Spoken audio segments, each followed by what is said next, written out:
Good morning, guys. A great morning to all of those who tune into the realest thing in the world, coming to you from somewhere in the world, just not Guyana.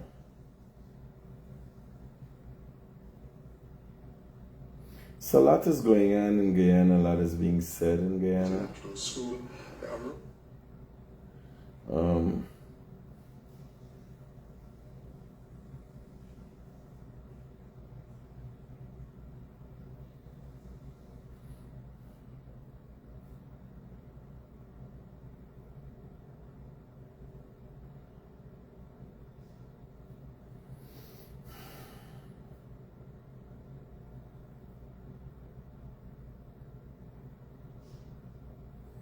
Guyanese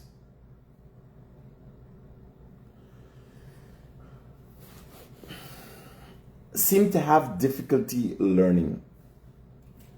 I ask myself if this mannerism and attitude is limited to Guyanese alone. And Harris, a good morning to you, great morning. Beki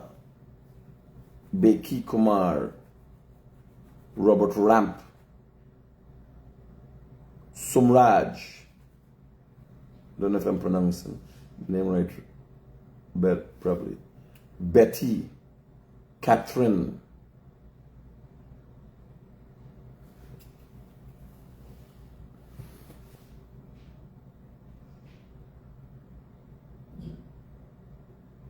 Shavin. Yeah. So I have been saying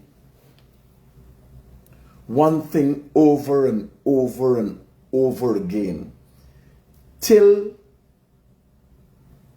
it's becoming annoying. But nonetheless, I've been saying the same thing.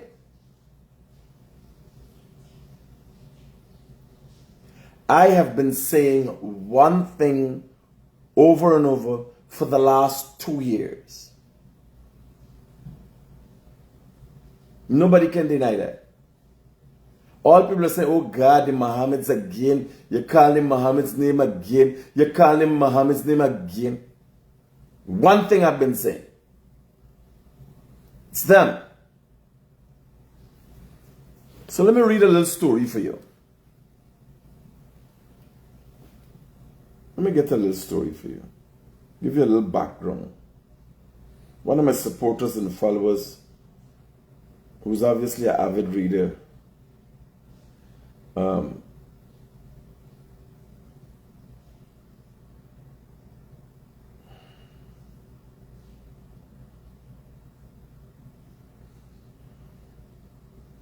so the head of this was a Starbuck News piece that was published on October the 4th, 2023. And it stated Shell pulls out of Reading Hoop shore base. So to give you a little synopsis, Nazar Shell Mohammed is from the Essequibo Coast. He came to Georgetown sometime in his late 20s, 30s, and started a business or businesses in Stabrook Market and started trading and also participated in, after trading, he realized the importance of the US dollar. Developed a cambio license. I don't know if the cambio license came before the gold buying and export license and all these things. Like every other entrepreneur, he capitalized on the opportunities presented itself in Guyana, and he worked his way up. This really exploded after 1992 when PPP came into power and Nazar Mohammed was ideally positioned to capitalize on the fortunes that thereafter came upon Guyana. Lots of money started rolling in the country. Because before 1992, the economy was stagnant, as you would have heard the Vice President say on several occasions. The economy, we were heavy in debt, and more than close to 92% of the monies that would pay to the debt was just paying down the interest. So indebted Guyana was.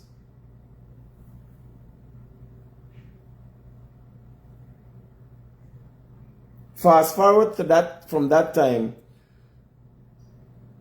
to 2000, whereas Nazar Mohammed has a son, Azzedine Imtiaz Mohammed. This boy grew up in a wealthy home. By any means of, or any standard, Azzedine Mohammed would have never experienced any suffering.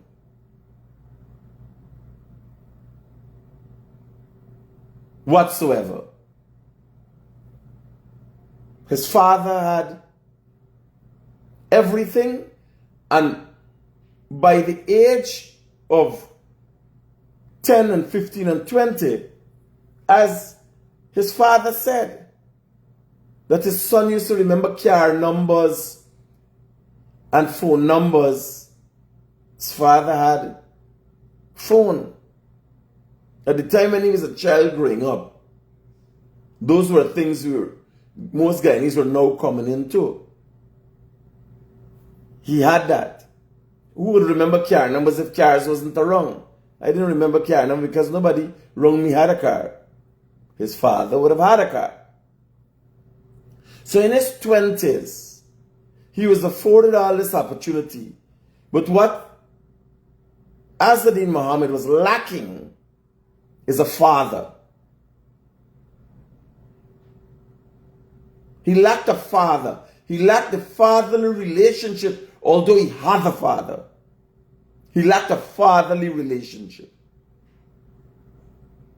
So, in his young days, he used to hang around a man called Roger Khan.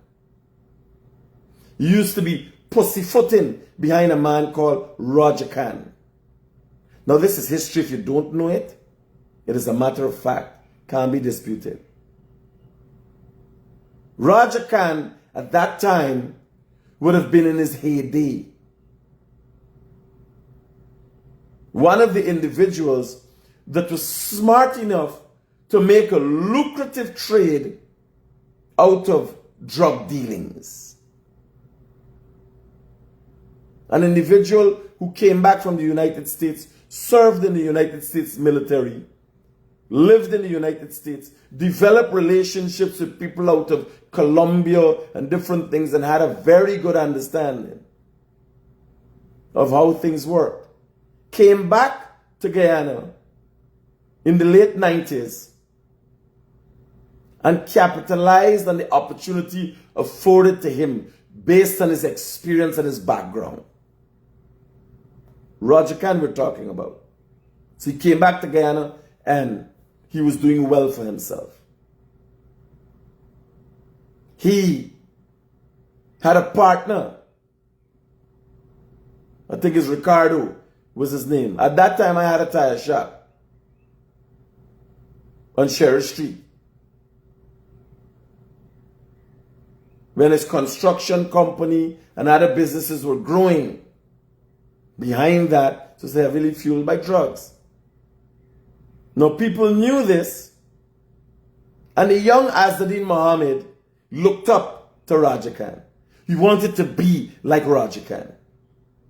But he didn't have the guts or the brains like Roger Khan. He wanted to be. He wanted to emulate Raja Khan. But he did not have the guts to do what Raja Khan did to get up. And he didn't have to. His daddy had already done everything for him. He had all the money in the world. So much so, you imagine you lying by a man. Questionable character. So much so that he even had the man wife after. Go and take the man wife, make a child with you. I'm telling you this for you to have an understanding of the psyche. About the psyche of Azadin Muhammad. To get an understanding.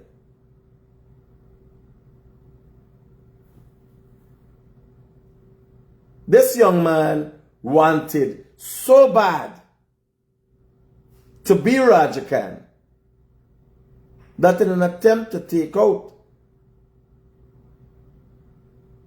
he attempted to take out Raja Khan just outside a main street nightclub. It wasn't Raja Khan, it was the next individual who was taken out. Yes, after taking my wife, Raja Khan go to jail. He come back. He take Raja Khan's wife, Azadin Muhammad, yes. Presently lives and has a child with Raja Khan's child mother, farmer wife.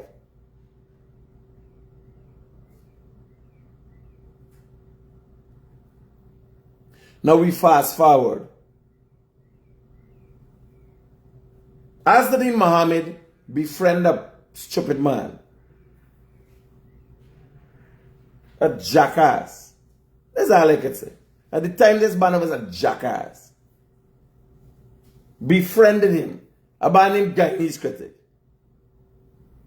Use Guyanese Critic. Guyanese Critic, they're all about the place. Everybody like Guyanese Critic. Guyanese Critic is cover all the news. Guyanese Critic is the #1 man on social media. But Guyanese Critic has attained this level of notoriety and fame because he's good at what he does.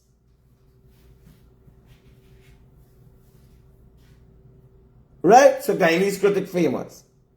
Azadin Muhammad see here and realize, I like that this man is getting attention. Everybody's talking about this man. And decide, well, befriend the man.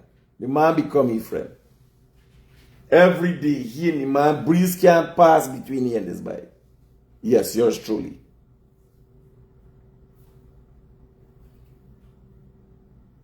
All the while,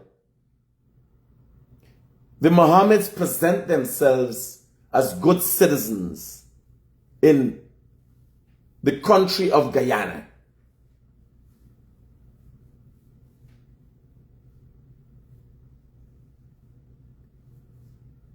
Everybody perfect. They spend millions of dollars on media to cover up stories. I could tell you, there are no less than 10 files for advice that went to the DPP as it relates to the Mohammeds that never surfaced. Never surfaced.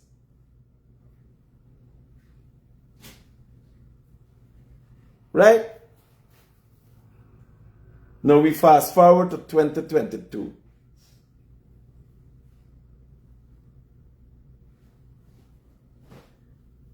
Guyanese Critic get pulled in by agents of the US of the highest order. He's questioned about drug smuggling,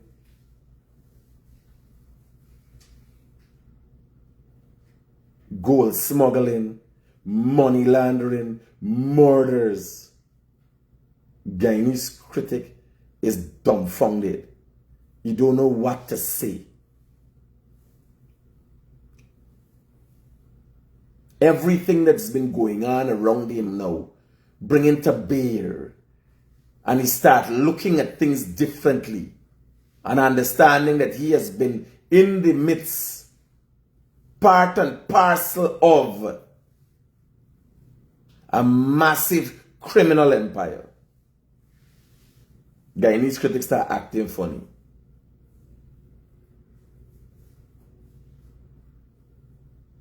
Guyanese critic want to run for his life. Guyanese critic make a wrong with the Mohammeds. The Mohammeds think Guyanese critic is ungrateful. They even think so much so that he's the most ungrateful dog in the world. Because Guyanese critic ain't want no part and parcel with this thing. No amount of money could get Guyanese critic to stay with them. You roll out. They take back the excavator. Confusion start. An article come out in Reuters speaking about US authorities' interests in the Mohammeds. The Mohammeds came out and said it is nothing.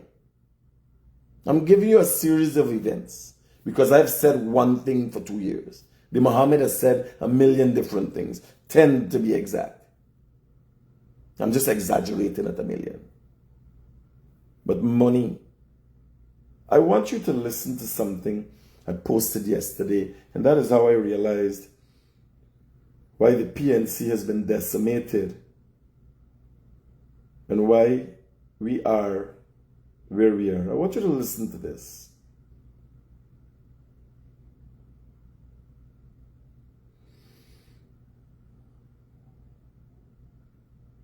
Listen to rich as Jeff Bezos or Elon Musk, they would be... There it is.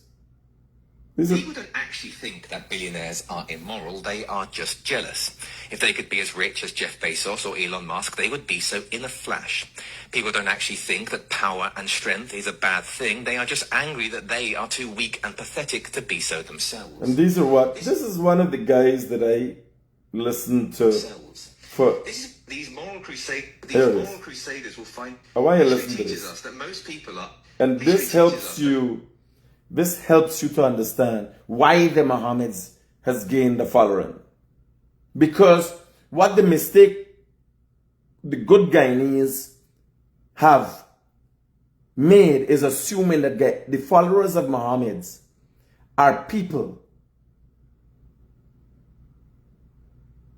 Honest people who are misled. No, they're part and parcel.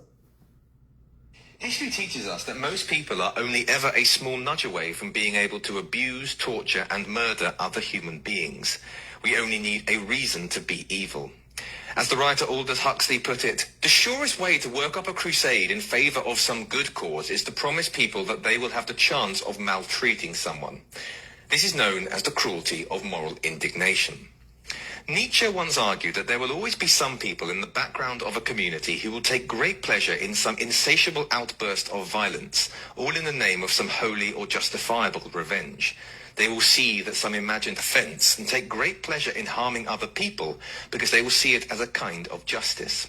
Huxley takes this idea further because he says that these moral crusaders will find no problem in recruiting others to their cause. Because there is an element of righteous sadism to many people that needs only the slightest fuel to take flame. As Huxley put it, to be able to destroy with good conscience is the most delicious of moral treats. And so the manipulative will play these emotions easily. They will label something quite obviously cruel as being for the greater good. And they will shed crocodile tears at some sad but unavoidable harm we need to do other people to reach some utopia. The roads to Eden will be paved by the bodies of dead enemies and the mutilated other. Beware those who seem to love the cruelty of moral indignation. They do not seek a better world. They seek only the pleasure of punishment. Built in nature fallacy is when somebody is... Now, I could not have explained that better.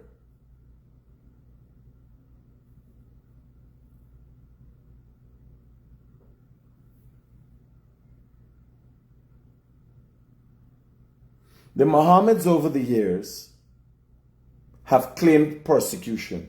No persecution claims were made when they were pillaging, when they were smuggling gold, when they were silencing people.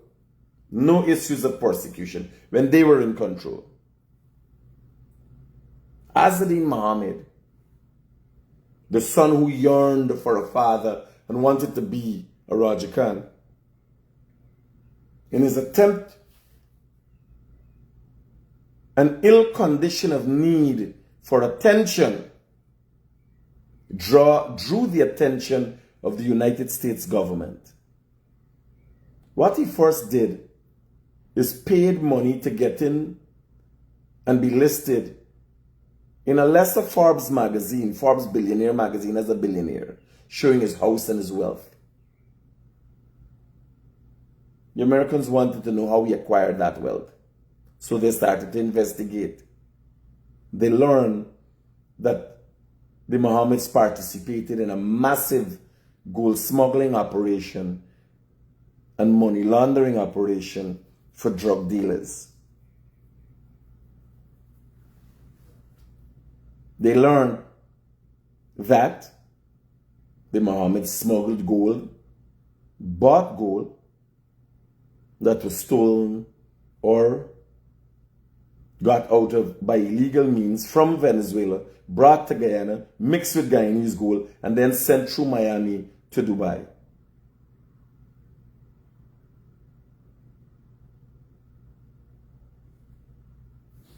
The Americans realized they didn't want the Mohammeds to be a part of a conglomerate that is one of the biggest companies in the world, and a US company, by the way, ExxonMobil.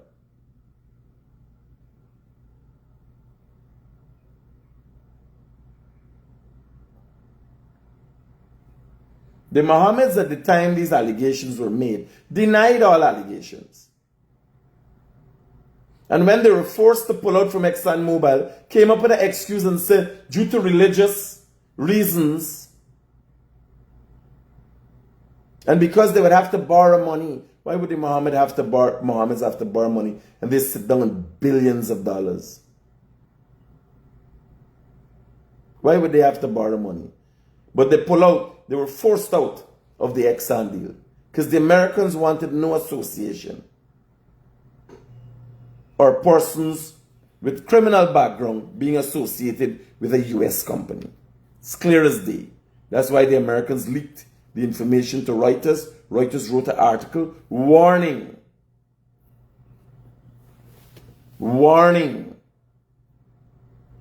ExxonMobil about the Mohammeds. The Mohammeds pull out. Made up an excuse. Who pulls out? After putting $100 million US in that deal, who pulls out of something like that? Guyanese continue to believe the Mohammeds after they've made excuse after excuse after excuse. Guyana, up until now, had faced all kind of hardships. In the dark days, the PNC got a number of AK-47 rifles from the army, passed it on to criminals who they considered to be freedom fighters, and we faced dark days in Guyana. There was a pushback by drug dealers at the time who were considered to be a phantom squad, and people died, mostly criminals.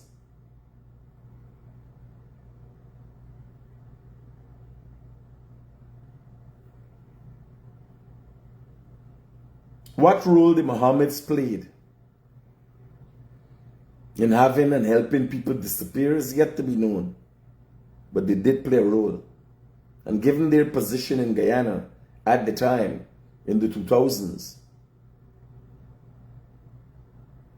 Natasha Lee, don't worry. The truth affects people in adverse manners you would not believe. It churns their stomach. And I have a lot of it to give.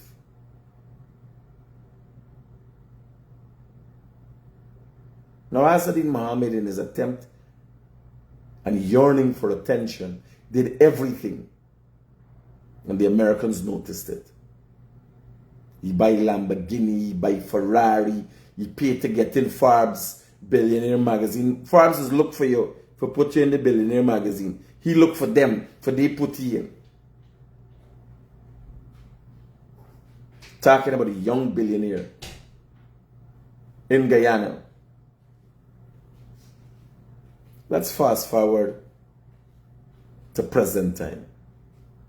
Azadin Muhammad, after the limelight came on the Mohammeds, when attempt was made on Raja Khan's life and actually took the life of a young man named Paper Sharks, questionable character by any standards in Guyana, nonetheless a human being, was gunned down on Main Street.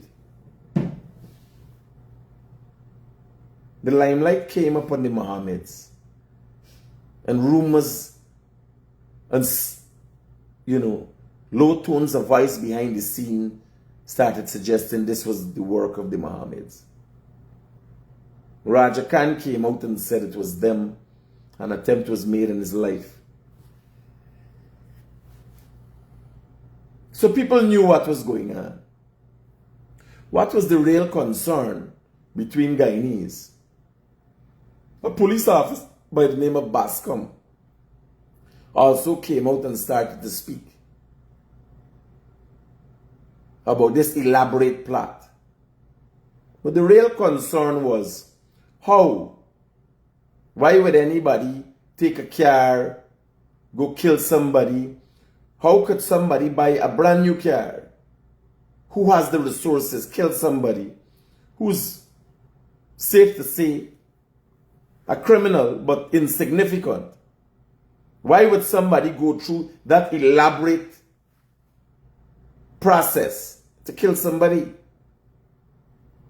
Buy a car, go and kill somebody, get people to kill somebody. And now today people wonder, Guyanese in questioning and piecing things together. Why do you think the murder was never solved? Because people from here might not have done it. The R gang, the R mining gang,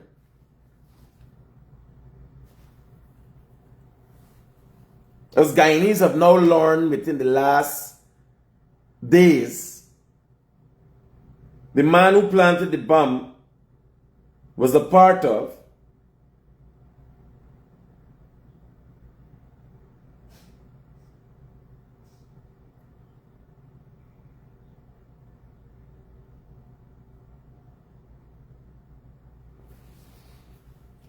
is a well-established gang. I put up the photographs of the man, the terror suspect, who came and planted the bomb in the mobile gas station. Got pictures with AK-47 and handguns. When you want to know why there have been high-profile murders in Guyana and assassinations, and nobody can figure out how it happened, is because the hit people might not have been Guyanese. The hit people, like the man who brought the bomb and placed it in the mobile gas station, might have been facilitated by Guyanese, but they're not Guyanese. Did you know the individual that planted the bomb, the mastermind behind the planting of the bomb at Cemetery Road Outpost, was not a Venezuelan as initially thought? He's a Brazilian. The individual who's wanted for that is a Brazilian. What is unique about that individual? He's Brazilian associated with the R gang.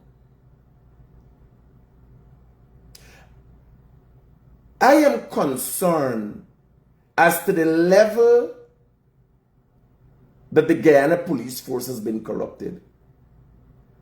That is my major concern now. How many and who? On to today's date, Soku, who is the premier or supposed to be the premier leading organized crime organization, policing organization, investigative organization in Guyana, can't turn a hair as it relates to the Mohammed's criminal empire, while the United States of America government has been able to put a case together that has seen the Mohammeds being sanctioned and then indicted and soon to be extradited. Nobody's piecing this together. I tell you again, the East Rumvelt outpost explosion, the bomb that went off there, that I told y'all is who was the mastermind and who was behind it.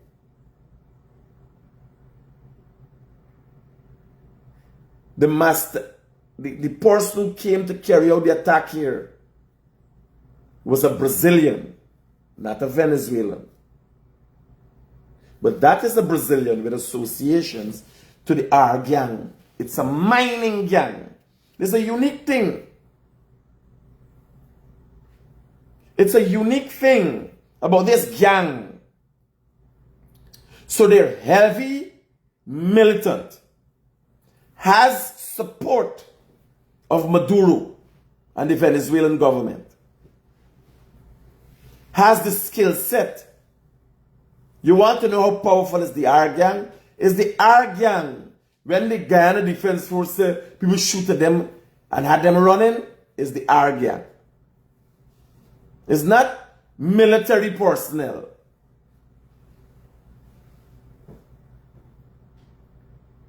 It's not military, Venezuelan military personnel. The R gang has the capability of taking on the Guyana Defense Force.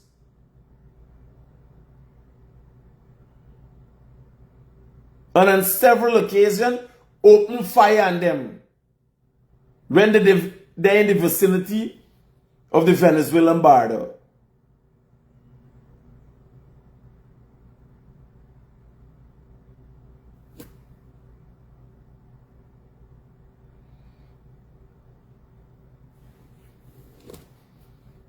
Now, it's unraveling.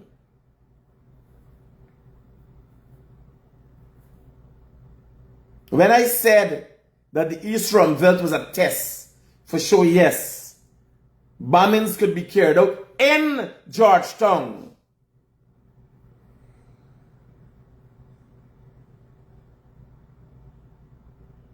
Can the Guyana police force come and say the same kind of device was used? Can the Guyana Defense Force and Police Force say what is the similarities between the bombing at the East Rumvelt Police Station outpost and the bombing at the gas station?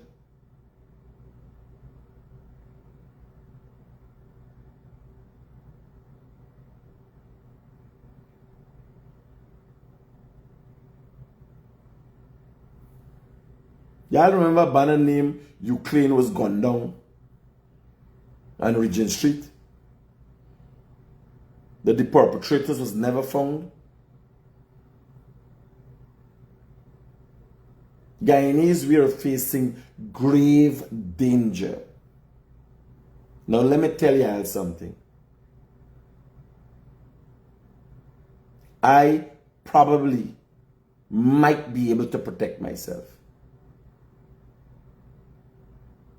I'm not God.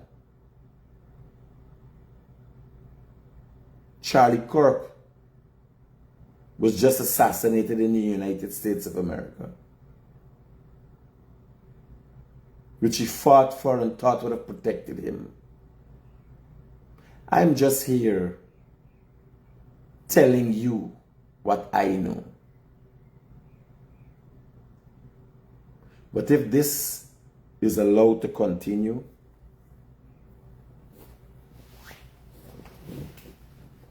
your children are in danger. You imagine they carried one of these attacks at a school? Those people don't care. The question you have to ask yourself in all the stories I've told you, what is the association with the R gang in Guyana? Was the R gang sent by Maduro to create unrest in Guyana?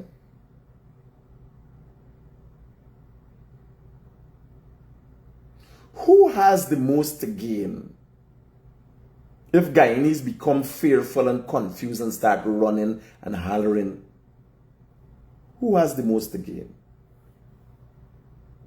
I'll go it over one more time for you. So the R gang is a mining gang. It's not a drug. They might be moving little drugs and anything passing through. They know they can make a money. But their main and sole business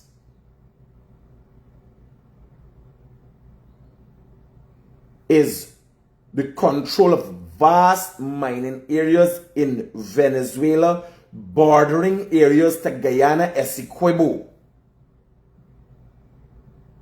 They control a city that the Venezuelans in their mind see as the capital of Essequibo, which in their mind they accept is a part of Guyana.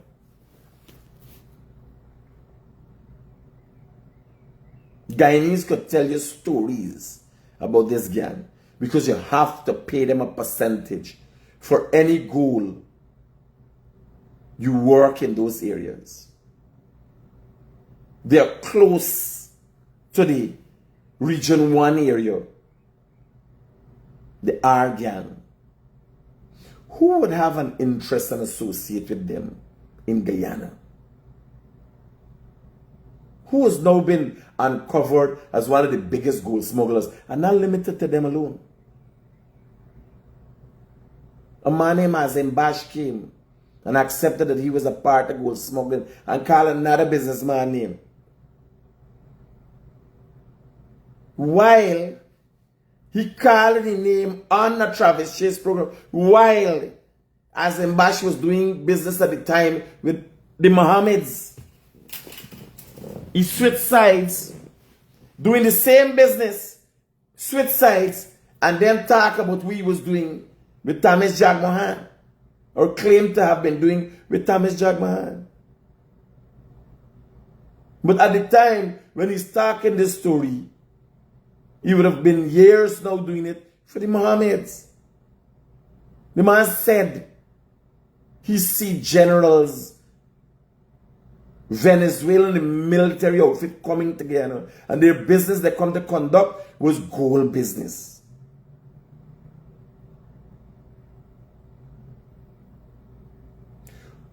As Harris is asking, who set to benefit from the attacks of the R gang on innocent Guyanese?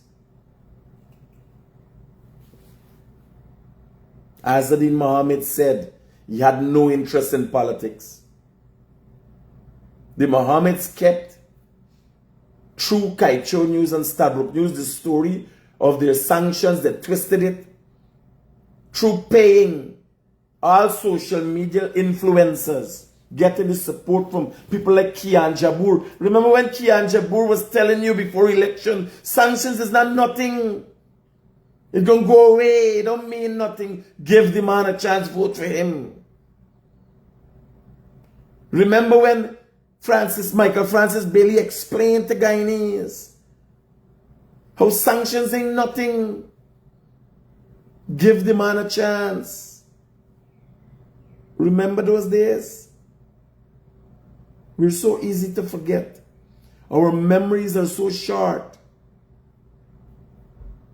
You remember when Muhammad said outside the Guyana that soon, very shortly, the sanctions will be lifted? Remember when Muhammad said he will not participate, he just loves helping people?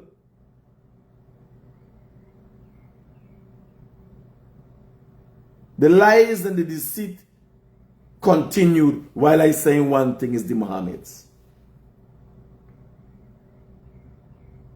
Muhammad said he has so much to release.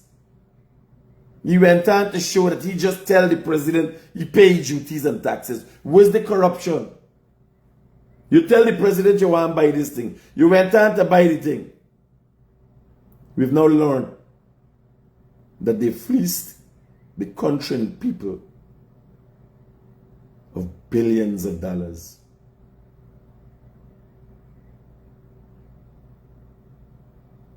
The question I ask you, I've been saying the same thing so much that it's become tiring. One thing I say all the time, Mohammeds. I said sanctions was coming, sanctions came.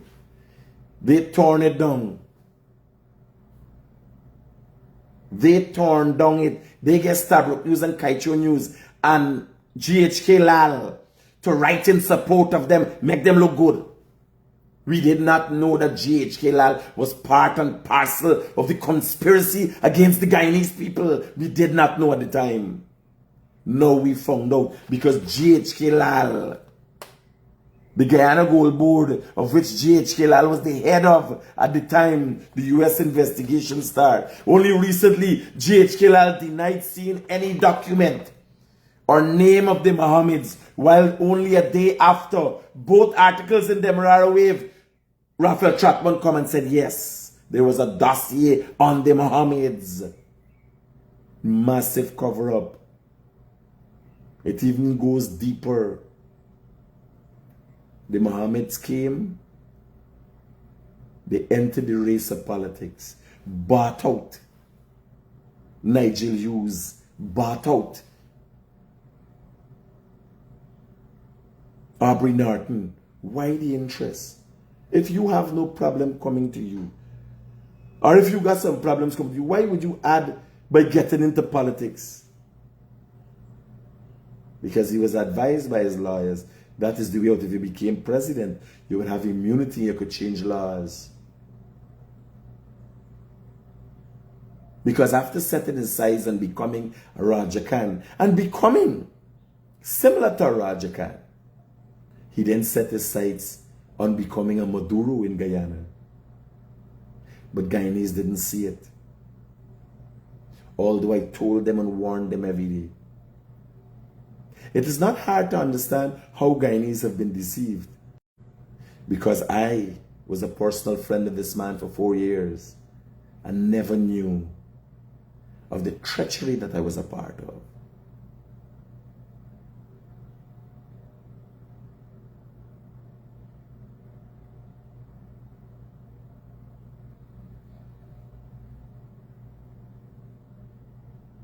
Guyanese, you have to wake up.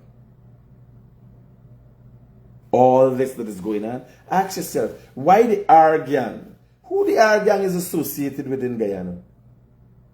I see people saying, oh, the government that wants to stay in, the government just win the election, they got 5 years. It's not election time. They got 5 years, just win the election overwhelmingly, get more votes than they ever had. PPP government get more votes than they ever had in their life. Gain more seats in parliament than they have ever been able to attain before.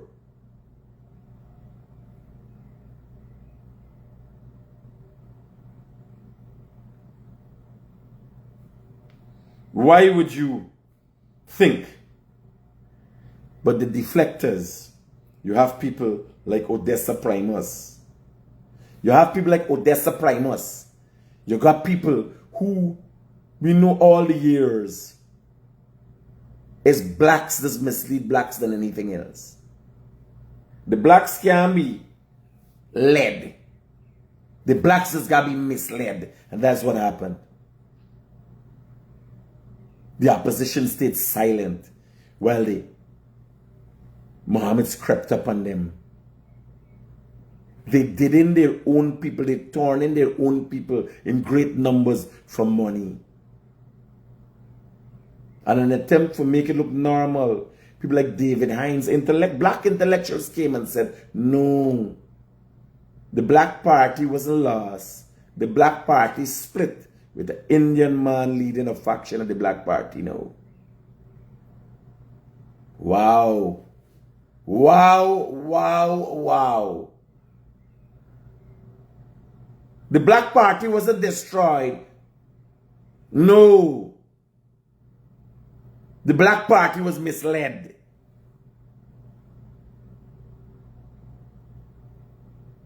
David Hines said it. An intellectual. Nigel Hughes has not said anything of substance as it relates to what has happened to the PNC. Aubrey Norton still in denial of what has happened to the PNC because he played a role, part and parcel in the conspiracy.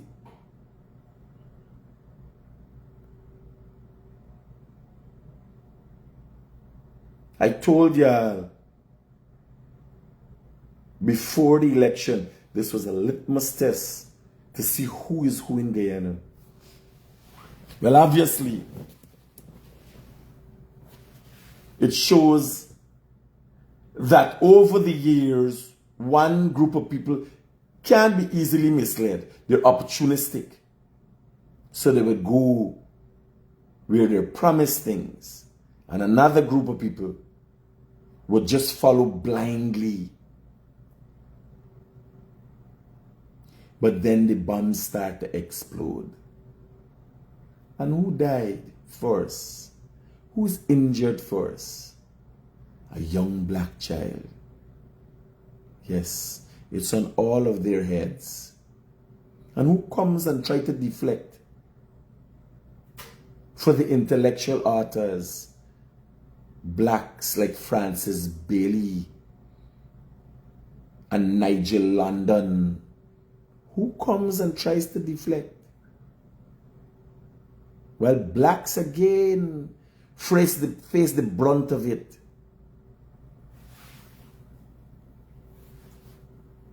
Who comes and deflects? Who put these people in the position? Odessa Primus. After U.S. authorities revoked her visa, questioned her extensively, she came back and said no. For her own benefits, she said no. No, it's not in Muhammad's that critic they asked me about you. Take it and make joke. Now the people, they're in a position that innocent people, black people dying. But who gave them the power? Ask the Nigel Londons. Ask the Francis Bailey. Ask the Odessa Primuses. Ask the Rickford Burks. Ask the Melissa Ann Atwell holders. Ask the bench cops. Ask the Norman Browns. Because they wouldn't want to accept that they made a grave mistake. Yes. That is now leading to the loss of innocent lives. This too shall pass. Don't worry, Guyanese. This too shall pass.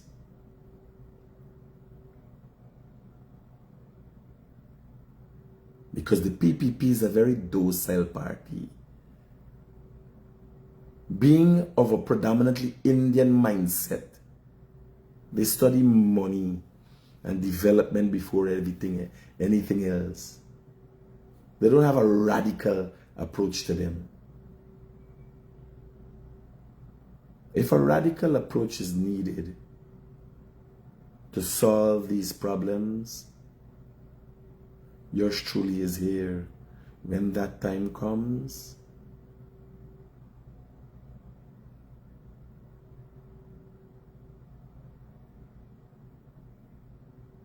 let's not go there if it's not needed.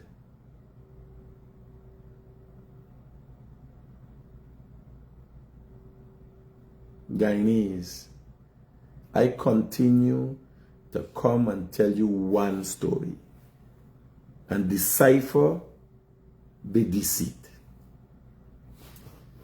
You listen to Francis Bailey, you listen to Kian Jabur, you listen to all of them. The elections was won by the PPP overwhelmingly. Y'all made mistakes in facilitating the PNC and follow the lies when they said they didn't have the SOPs.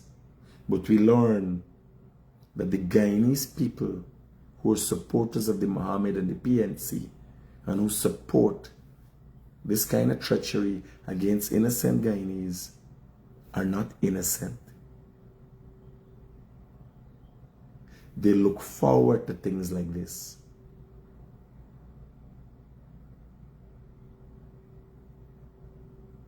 Francis Bailey, Nigel Landon, Rickford Burke, Mark Benchcop, Odessa Primus, Norman Brown, people who portray themselves as advocates for black development and black rights. Ask yourself, at which one time, just show me one instance, they have led blacks in the right direction. And I want to play this one more. Go to my page and see the guns of the man with the R gang who came to Guyana to unleash terror on us. I want you to listen to this one more time. People are only ever a small... History teaches us that most people are only ever a small nudge away from being able to abuse, torture, and murder other human beings. We only need a reason to be evil. As the writer Aldous Huxley put it, the surest way to work up a crusade in favor of some good cause is to promise people that they will have the chance of maltreating someone. This is known as the cruelty of moral indignation. Nietzsche once argued that there will always be some people in the background of a community who will take great pleasure in some insatiable outburst of violence, all in the name of some holy or justifiable revenge. They will see that some imagined offense and take great pleasure in harming other people because they will see it as a kind of justice. Huxley takes this idea further because he says that these moral crusaders will find no problem in recruiting others to their cause. Because there is an element of righteous sadism to many people that needs only the slightest fuel to take flame. As Huxley put it, to be able to destroy with good conscience is the most delicious of moral treats. And so the manipulative will play these emotions easily. They will label something quite obviously cruel as being for the greater good. And they will shed crocodile tears at some sad but unavoidable harm we need to do other people to reach some utopia. The road to Eden will be paved by the bodies of dead enemies and the mutilated other. Beware those who seem to love the cruelty of moral indignation. They do not seek a better world. They seek only the pleasure of punishment. Appeal to nature fallacies when somebody... Guys, I'll leave you with that to ponder. Take care.